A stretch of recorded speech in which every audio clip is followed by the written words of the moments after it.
Bonjour Julina. Bonjour. Julina, blogueuse, scrapeuse, qui a rejoint l'équipe, et qui va nous aider à lancer ce nouvel univers de scrap. Mais vous allez voir un univers un peu particulier, puisqu'on va faire fusionner, on va faire se rejoindre le domaine des beaux-arts, qu'on connaît parfaitement, que je connais pas mal, et puis le domaine du scrap, où je débarque complètement. Okay, ouais. Donc cette première petite vidéo, on va juste faire un peu un tour d'horizon du scrap pour juste m'expliquer deux, trois principes. Et surtout après, comme on fait pour toutes les autres techniques, on va étape par étape prendre chacun des matériels, comment on s'en sert, etc. Ok. D'accord, ça marche? Bon, alors première question toute simple, c'est quoi le scrap? Alors, ça vient des États-Unis déjà. D'accord. Premièrement, en 1800.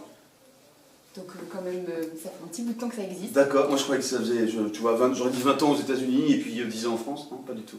15 ans en France, Ok, 99, donc okay, voilà. D'accord. Donc du coup, c'est vraiment la possibilité de mettre des photos en valeur beaucoup plus, on va dire, artistiquement même, entre guillemets, que l'album photo basique.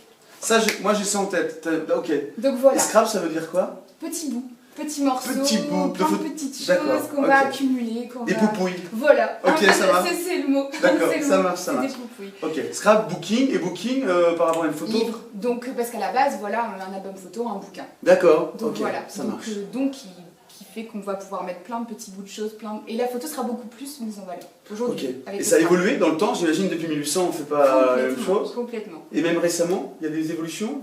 Ouais, avec l'art, voilà, les encres, avec l'aquarelle, on va mettre beaucoup de couleurs, de la matière. Ok, je te suis, voilà. D'accord. Et il y a des mouvements, comment on pourrait dire, dans le scrapbooking? Il y a des écoles ou des gens qu'on suit avec des sensibilités? Ouais, voilà.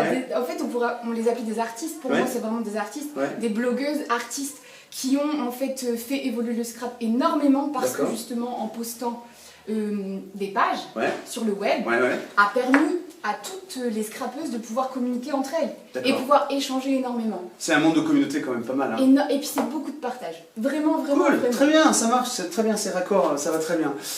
Et sur la partie, donc cette filière, ou je sais pas comment on appelle ça, cette sensibilité où j'intègre des techniques artistiques dans mes pages, dans les pages ou mes cartes de blog, c'est français ou c'est... Alors en fait non, c'est vraiment, ça vient des États-Unis à la base.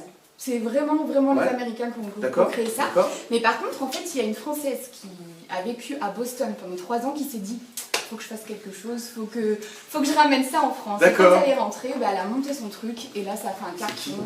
Elle s'appelle, alors pour pas en tout cas faire de faute sur son nom, c'est Marie-Dominique Gambini. D'accord, ok, tout le monde la connaît. Et puis on peut très bien aller voir sur le net. D'accord, super. Ses créations, tout ça. D'accord. Bon bah c'est très bien. Écoute, bonne première intro. J'ai appris 2-3 mots, 2-3 trucs. Et on va y aller étape par étape pour que tu puisses me faire rentrer dans cet univers de scrap. Merci beaucoup.